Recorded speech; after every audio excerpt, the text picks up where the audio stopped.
coincidència que puguem celebrar aquest recés el mateix dia que és la conversió de Sant Pau.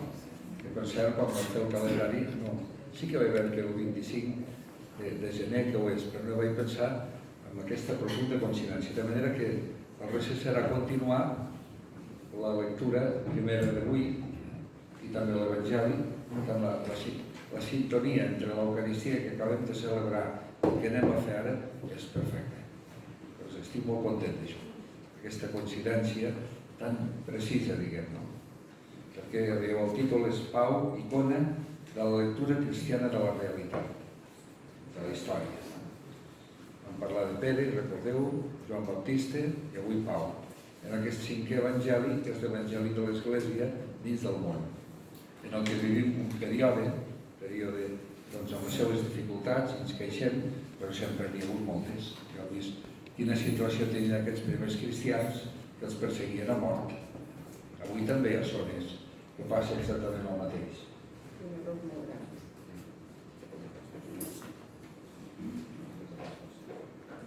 El text, no, és un error, no té importància, només que us fixeu que el text que he copiat posa capítol 7, però és capítol 9, no hi ha cap problema.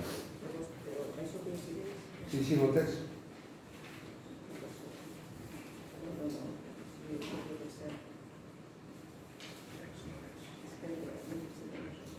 Bueno, no és el text, no.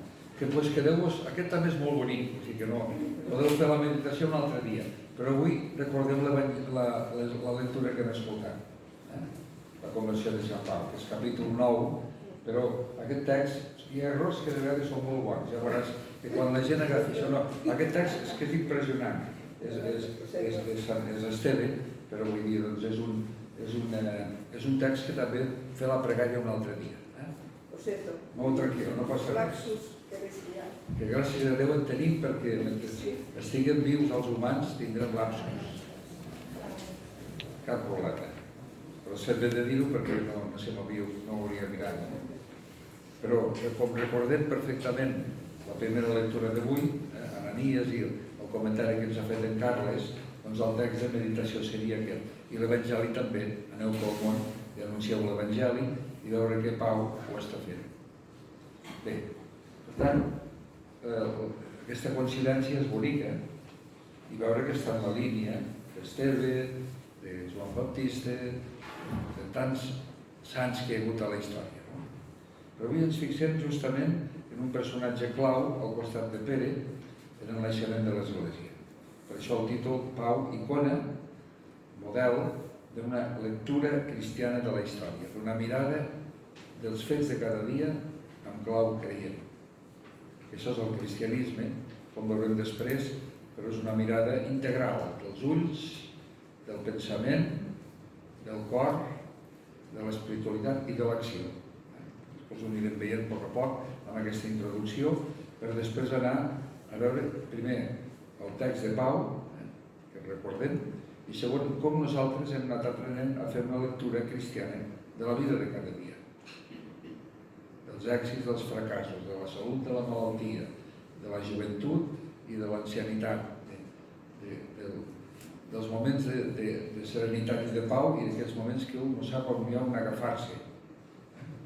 Doncs això seria l'aportació impressionant de Pau a la història de la Iglésia i de la humanitat, justament perquè introducció, la conversió de Pau, punt d'inflexió en la interpretació de la història, un moment de canvi important en interpretar la història, perquè és la primera vegada que un home culte, format a la millor escola, que era Gamaliel, l'hem sentit, vaig ser format als peus de Gamaliel, doncs interpreta amb una clau nova, més enllà de la raó i de la religiositat, la vida de cada dia a partir de la trobada personal amb Crist.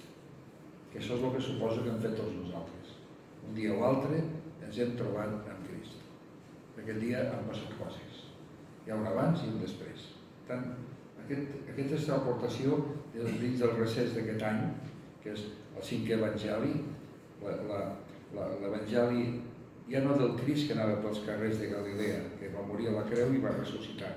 Avui el Crist real ja no és aquest només, sinó nosaltres amb ell en el cos místic, el poble de Déu, el temple de l'Esperit, que aquí es diu la unitat pastoral agermanada del Pilar i la Magdalena, que són persones concretes que fem exactament el mateix, i gràcies a Déu cada vegada, des del meu punt de vista, d'una manera més bonica i amb una mirada al futur impressionant.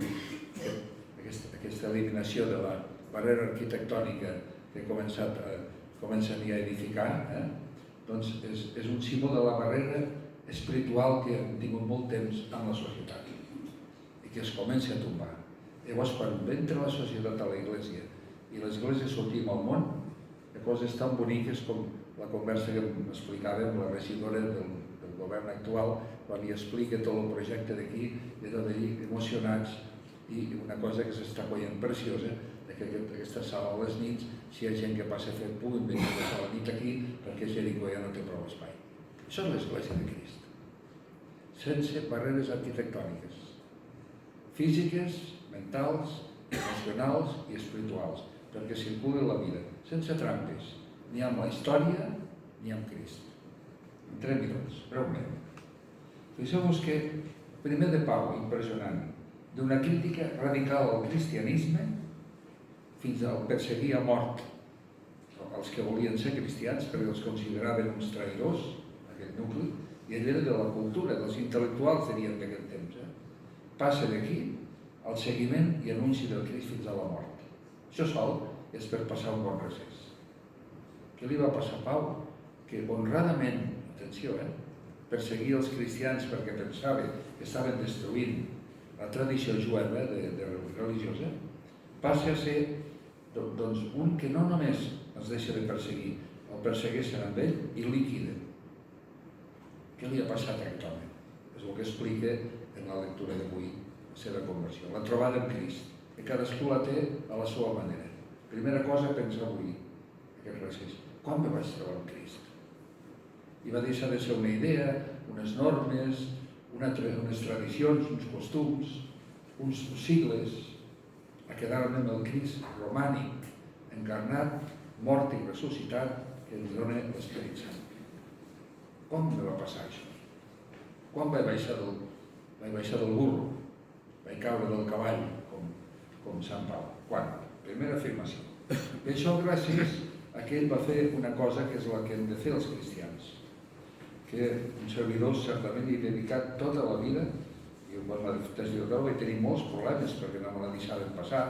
Jo vaig dir, doncs per escrit diguin-me que la suspenen. Jo no sé, no ho canviaré, però vostès posin-ho per escrit. Vam anar a la defensa així. Jo he viscut tota la vida així, a contrapeu. I al final la van deixar passar.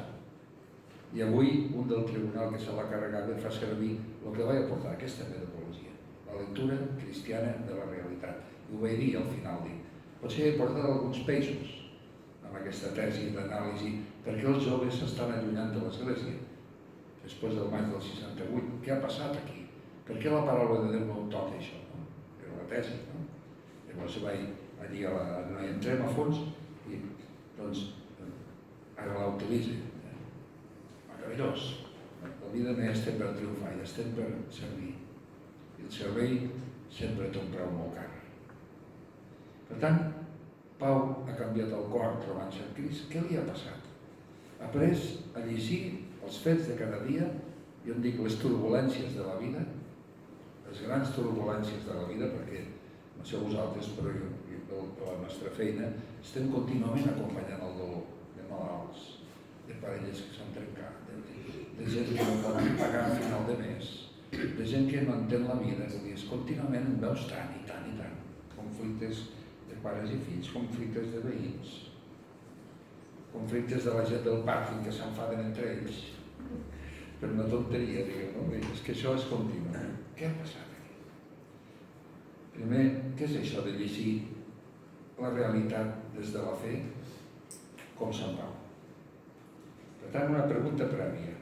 És possible una nova evangelització o aquesta secularització que ha deixat de banda el cristianisme cada vegada més és el futur i el cristianisme queda com un grup residual des de bona gent que fem serveis socials? Això va per aquí o no? La meva resposta és no. És possible una nova evangelització sempre que aprenguem a llegir la realitat d'una manera, diguem, profunda. si no tenim por a pensar. Si vivim de lo de sempre, s'ha acabat això. Aquells que viuen de la costumeta i el meu sigle és el meu grupet i el que fem, això s'ha acabat. Això és vàlid, però no soluciona. Si perdem la por a estimar, traiem barreres arquitectòniques i evangèliques. Si no tenim por a ser nosaltres mateixos, que som molts, millor que som pocs, què hi farem? El tema no és si som molts o pocs, és si el Crist ha ressuscitat i viu o no. Aquesta és la pregunta. Això no pertany a una votació d'aquestes formals. Si no hem pactat amb la injustícia i no ens volem salvar sols. Un que va només a la seva, jo i Déu i el meu món, tampoc m'ha entès això. Pau va amb el grup, lluita per la comunitat, lluita pel seu país. Primera afirmació, per tant, per fer una lectura cristiana dels fets de cada dia, que és on hi ha Déu, és on trobarem a Déu. Aquesta superació de la por i de no voler pactar amb la injustícia i aquest individualisme de sálvese quien pueda. Llavors hi ha un punt de partença d'aquesta lectura cristiana de la realitat que, com veieu, és mirar amb els ulls, però amb la intel·ligència hi veiem molt més, amb el cor hi veiem molt més. Una mare sap més del seu fill que el millor psicòleg, que sabrà portar-li tècniques, però la mare veu tan profund perquè estima i va al fons d'aquella persona. I mirem amb l'esperit, si ens entra el do de Déu al nostre cor, llavors això passa a la vida. I això, aquest punt de partida, són les experiències aquestes que en diem dures, les turbulències de la vida, l'experiència del dolor i de la mort, o morts, entre cometes, disgustos de mort. Hi ha moments a la vida que no et mors, però dius, mamma mia, es pot patir més que el que em toca patir ara. Aquí hem passat tots per això, en l'altre de la vida. Si tenim l'experiència, atenció, de l'amor, d'haver estimat alguna vegada, deixant de l'ego, deixant de ser, voler ser el centre de la vida. Jo va fer una tesi preciosa, la va defensar el Xavi Navarro, aquest capellà jove del nostre bisbat, que li van donar un summa cum laude, no? I va explicar això, Crist és el que se baixa fins baix de tot, se'n diu la kenosi, fins a ser l'últim dels éssers humans, mort a la creu. Però en el debat la gent anava dient si Déu ha fracassat. Jo recordo que els deixen parlar els que són doctors de Lledamèrica, és que al final de la baixada fins a la mort creu-nos, al final Déu dona resposta amb la resurrecció. El cristianisme no és una festa dels desgraciats, és la festa de que, malgrat que ens aplastra la vida, no poden amb nosaltres quan en som pobres i ens obrim a Déu. Això és l'experiència de l'amor. I la pregunta, per tant, sobre el futur i sobre l'esperança. Nosaltres estem tranquil·lets aquí avui. Gràcies a Déu, doncs mira, han pogut venir. Altres estan a la grip, que no poden venir, o altres coses. Estem tranquil·lets, però realment un dia això, la vida se'ns escapa, vull dir, hi ha un moment que aquest que viu tota la vida esperant només autoafirmar-se i tal, doncs sap que al final passarem per això, per aquesta experiència de la mort. Llavors la pregunta profunda sempre és aquesta: hi ha esperança? Hi ha una raó per viure que no cabi en una paret sense sentit? El punt de partida, l'experiència del dolor i la mort, l'experiència de l'amor i del sentit, que tots hem fet també, i la pregunta pel futur i l'esperança. Llavors és quan entra en el cor d'aquesta persona que no té por a pensar, a estimar i a ser ell mateix, que no ha pactat amb la injustícia i no es vol salvar sol o sola, sinó que lluita per una solució comunitària i que ha experimentat les turbulències de la vida. Punt 3. Principi d'irrupció, que serà el gran tema de l'Eucaristia de demà, la llum. És la lectura primera de demà, és la de la nit de Nadal. I la segona, que va pel seu compte, també serà l'ecumènica. És sota Apol·lo, és sota Kefas, és sota això tal, tots són de Crist. I l'Evangeli, l'elecció dels primers deixebles que veuen la llum, és la irrupció en la seva vida d'una llum imprevista. He vist casos tan bonics de gent malalta, desesperada, que no pot en la vida i tot això. quan entra el Crist al seu cor, canvien la cara. No perquè se'n sortiran, perquè saben que no s'acaba, sinó perquè aquella llum il·lumina les turbulències de la vida, la més dura de totes, que és aquella malaltia greu, irreparable, que sabem que acabarà allí, que els altres que no la tenim un dia també ens arribarà. Això dels perdonavides en aquest món, que es posa tot damunt de bé del mal, no s'ho ha de fer mirar, perquè no hi ha ningú que estigui per damunt del bé del mal. Llavors, hi romp una llum que és una persona. Jesús de Nazaret, aquí estic al punt 3, la bona nova, que és la llum del món i la sal de la terra, dues metàfores precioses. Aquell que il·lumina i dona sentit. I a través de l'encarnació, la mort i la resurrecció, que és el veritable mirall interpretador de la història. Quan ens encarnem vol dir quan ens bullem. I ara quan la comunitat fa obres i deixarà entrar els sense sostre i ja hi entren els desnonats, tot això t'encarnés, això és l'encarnació real, no parlar, sinó fer, mullar-se. Encarnació. Però l'encarnació ens porta a experiències a vegades molt doloroses, perquè te la peguen, Si aquell que obre la porta a casa seva amb un pobre i li roba tot, li han pegat, però què ha fet aquell pobre? El que sap fer. L'encarnació porta conseqüències. Però clar, fins al punt de vegades tan radicals com el Crist crucificat, que jo no m'hi he acostumat a mirar el Crist crucificat. Cada vegada que el miro m'impressiona. Justament ara aquí tenim al final ja han decorat la sala, després us ho mireu, ara no us vull fer girar la cara, però després mireu les 3 imatges precioses que tenim actualment aquí, que no hi eren. Al mig hi ha el Crist ressuscitat. A un costat hi ha la creació, el sol, la natura, i a l'altre el Sant Sopar. És la Trinitat, el món que Déu havia creat, la paraula, que el Crist ha redimit, l'Església, a l'Eucaristia i a Càritas, a la caritat, està donant testimoni al mig de la història a l'any 2020 després de Crist. I ho seguirà fent fins al final dels temps. Quina sort forma part d'aquesta colla. Quina sort forma part d'aquesta colla. I per tant, ni paternalisme ni imposició, sinó lliures i alliberats. Hi ha una llibertat, que en dic llibertat alliberada, que és aquella que està desenganxat de totes les trampetes que tenim per pensar que som lliures quan de vegades no ho som. Una llibertat alliberada. El principi d'erupció. Segon, número 4 d'aquí de l'esquema, principi de correlació.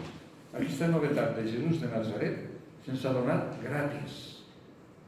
A mi la fe me l'han regalat en aquesta casa, justament. Per això estic acabant la meva vida servint la comunitat cristiana en aquesta casa, i el Pilar, que és la germana en què estem compartint l'aventura de la història antiga i la contemporània, la tradició més clàssica començant pel temple i la moderna del Pilar, doncs això ha passat a nosaltres, gratis. Gratis m'ho han donat. Pau diria, dona-ho gratis, perquè tu has tingut un abans d'haver trobat el Crist, i quan l'has trobat comença una vida nova. No t'ho quedis, no vagis a vendre un producte en plan de perdonavides, o en plan arrogant o impositiu. Passa-ho, no és teu, no és teu. Per tant, ni paternalisme ni imposició, sinó llibertat alliberada, que també és bonic, per exemple, les persones d'aquí que esteu compromeses amb l'associació de veïns, aquest pont tan bonic que heu obert entre que l'associació de veïns entre la parròquia i la comunitat cristiana està l'associació de veïns. Aquest corrent de la vida que va i ve és algo meravellós. Principi de corrupció, principi de correlació. Aquesta novetat passa com a camí, com a llum, com a força, com a confiança, com a veritat, com a vida, com a resurrecció. Poso molts qualificatius que cada un diu el mateix. Perquè la llum del Crist és tot, és camí, és força, confiança, veritat. I la veritat de Crist és llum, camí, força. Són qualificatius que tots diuen el mateix. Passa a nosaltres com aquella clau que passem d'un abans a un després, que és definitiu. I en la llum del Crist podem caminar vers Déu impulsats per la força de l'Esperit Sant. Que això és la nostra fe trinitària. El Crist no diu queda't amb mi, abandona't al Pare i deixa't portar per l'Esperit. Per això fem recés. Perquè la paraula de Crist, la paraula de Déu que llegim a l'Evangeli, per mitjà del Crist, ens obri a la tendresa de Déu, que li diem Pare, i que ens deixem portar per la força de l'Esperit. I passen coses. La feina de la Iglesia no és organitzar tinglados, és que pugui passar aquesta experiència. I quan passa aquesta experiència, aquella dona i aquell home, hi ha un abans i un després. I si no hi ha mediacions per transmetre la fe, se les inventen i creen i comencen el seu cercle més de l'entorn. I és un atac catòlic que es va estenent. I molts en faran cas, però de tant hi ha un d'aquests que diu, oh carai, què té aquest que té una malaltia greu i viu en pau i serenitat? A veure si què ha de tenir? I llavors hi ha gent que en fa cas i es deixa tocar també per aquest Crist que ens ha tocat abans a nosaltres. I finalment el principi de collegialitat, del que surt l'evangelització. Atenció a les necessitats bàsiques de les persones. Pau, a partir d'aquell moment, no es tanca i diu a Donatoms i que bé, que hem anat mirant-se la punta del nas, sinó se mulla en totes les comunitats, el maltracten, l'apedreguen, l'envien a la presó. Bueno, la història de Pau és tan apassionant que no s'explica més per una bogeria, entre cometes, que és la llum, el sol que li ha tocat en Jesucrist. Està atent a les persones. I les comunitats que no tenen per menjar els diu a les altres, ei, compartir els vostres béns. I quan una comunitat no té persones perquè tirin endavant, diu, envieu els millors. Envieu els millors a que ajuden a l'altra comunitat. I va fent aquesta feina. Acompanya llavors a la maduració integral. Això és, per exemple, el cas de Joan Marc, que és l'evangelista Marc. És preciós perquè va començar a anar amb ell, que li va enviar un amic, i clar, era un jovenet que era molt maco però molt immadur. En canvi, Bernabé, que era un altre que anava amb Pau, era un terratrèmol, i al final se van enfadar Bernabé i Joan Marc. I Bernabé els va plantar i se'n va anar a la seva. I Pau se va quedar en Joan Marc, l'acompanya, el forma, i quan està plenament format serà el que escriurà l'Evangeli de Sant Marc. Perquè hi ha gent que fa molta organització i això fa falta, però hi ha gent que no fa soroll, acompanya una persona i aquella persona fa la feina de Déu. Les dues coses són necessàries, l'organització pensada, que m'he dedicat com a professor de teologia pastoral tota la vida a parlar de com ens hem d'organitzar per crear comunió i servir la missió, però tenim molt clar que l'entranya és la Pasqua i la Pentecosta. Per tant, un acompanyament a la maduració integral, que una persona que ve en aquesta casa pugui créixer, que hi ha paraules, lluitar per allò que pensa que val la pena, crear, però per acabar contemplant, que són les 4 etapes de la vida. Creixent, des de quan som un nano de bolquers, lluitem per obrir-nos camí professional i a la societat i tot plegat, no? Creem alguna cosa i el bonic és acabar contemplant el que Déu ens ha anat fent a la vida, a cadascú personalment, a la comunitat i segueix fent a la història. I això és el que ens porta al principi d'evangelització. Què és evangelitzar? Vendre un producte com és la Coca-Cola? No, home, no. Allò que m'ha passat a mi. Dir-li a l'altre, prova'l. Ho repetim moltes vegades. Què és evangelitzar? Un pobre que li diu a un altre pobre, allí d'on hem de menjar. És un caminant en aquesta vida que li diu a un altre caminant que no pot dir, vés a dir que allí d'on et trobaràs la llum, la força que tu estàs esperant, la trobaràs. I és una persona, Jesús de Nazaret, i l'altre si vol hi va i si no, què hi farem? És la irradiació de la fe viscuda en comunitat. Això vol dir que Pau persegueix a mort els cristians, miro l'hora, acabo de seguida, però hi ha un moment que passarà a deixar-se matar per Crist. Principi d'irrupció. En Jesús de Nazaret, ressuscitat, la llum ha entrat al món i Pau li obre la porta. Principi de correlació, vaig passar els títols. Aquella llum entra al seu cor i li transforma tota la vida, l'il·lumina. Ell d'una manera sobtada i contundent. No és el camí normal aquest, que de la nit al dia passis de matar a deixar de matar. Això és excepcional, però el normal és que ho anem fent a poc al ritme de circumstàncies de la vida. El cas és que ho fem. Si ho fem de pressa o a poc a poc, a mi no m'importa, però que ens obrim, ho deixem entrar, i quan ha entrat comença a canviar la vida. El principi de casualitat. Quan has fet aquest pas veus que altres també l'han fet i ens juntem aquí a fer un recés, a fer pregària per l'evangelització, a tirar endavant l'acolliment dels desnonats o dels que no tenen sostre, a visitar els malalts, a tantes coses, ens anem obrint a l'eclesialitat, a l'assemblea, a compartir, de portes obertes, mai un gueto, mai una secta ideològica de vegades. Només els que pensen com jo tenen la veritat cristiana. No. Pensa com pensa, siguis lliure, però hi ha moltes maneres de pensar, que hi càpigui tothom. I encara hem d'obrir un espai que hi càpiguin els que encara no hi són. Que els vingui ganes de venir, no de marxar el primer dia que connectin amb nosaltres, perquè no se sentin respectats, perquè ens presentem com uns perdonavides, ens presentem com un pobre que ha rebut el do de Déu i li diu a un altre pobre, mira, si et serveix endavant, a mi em serveix, em dona testimoni. Per això és el que avui aquest matí, en Pau, fer l'experiència de Pau. No quedar-se 2 moments, mirar a Pau, què li va passar i les conseqüències. Llavors, aquest mirall me diu a mi què m'ha passat a mi, quines conseqüències han tingut en la meva vida, i segon, quin pas dono avui. Al final del recés d'aquest matí, de dir, mira, en aquest camí d'obrir la porta al Crist, que és la llum del món i la sal de la terra, l'obro una mica més, que entri, que em transformi, que em vagi fent aquesta persona feliç. Per tant, acabo dient que Pau és el referent per a l'Església de tots els temps. És el gran personatge al costat de Pere, que va dir testimoni qualificat de la resurrecció de Crist. Ho va negar, però després va tornar ell, Jesucrist el va acollir i és el primer que aglutina l'Església. I Pau l'obre a l'univers. Pau fa el que hem de fer avui. Hi havia una església tancada en el món jueu i Pau diu, no pot ser això. Hi ha moltes maneres de viure la fe a part de la jueva. I l'obre als gentils, al món de la cultura romana. Doncs avui ho hem d'obrir amb una cultura, amb una galàxia que és tan diferent de la que vam rebre, quan eren petits els que som grans, que ens trobem com Pau amb haver de traduir aquest cristianisme de Crist, que és una persona, en aquest món, sense por, amb tendresa.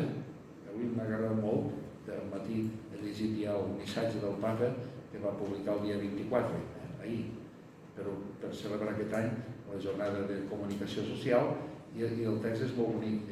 Mirar el món amb tendresa, entre cometes amb tendresa. Això és l'Església.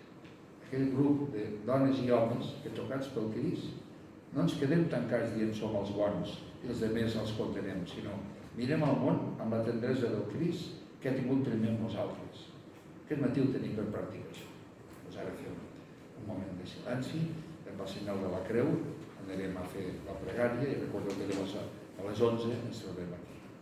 Aquest silenci, sobretot que quan acabem no ens posem a xerrar, sinó que trenquem l'ambient que hem creat a l'Eucaristia i ara la introducció a la pregària, no el trenquem.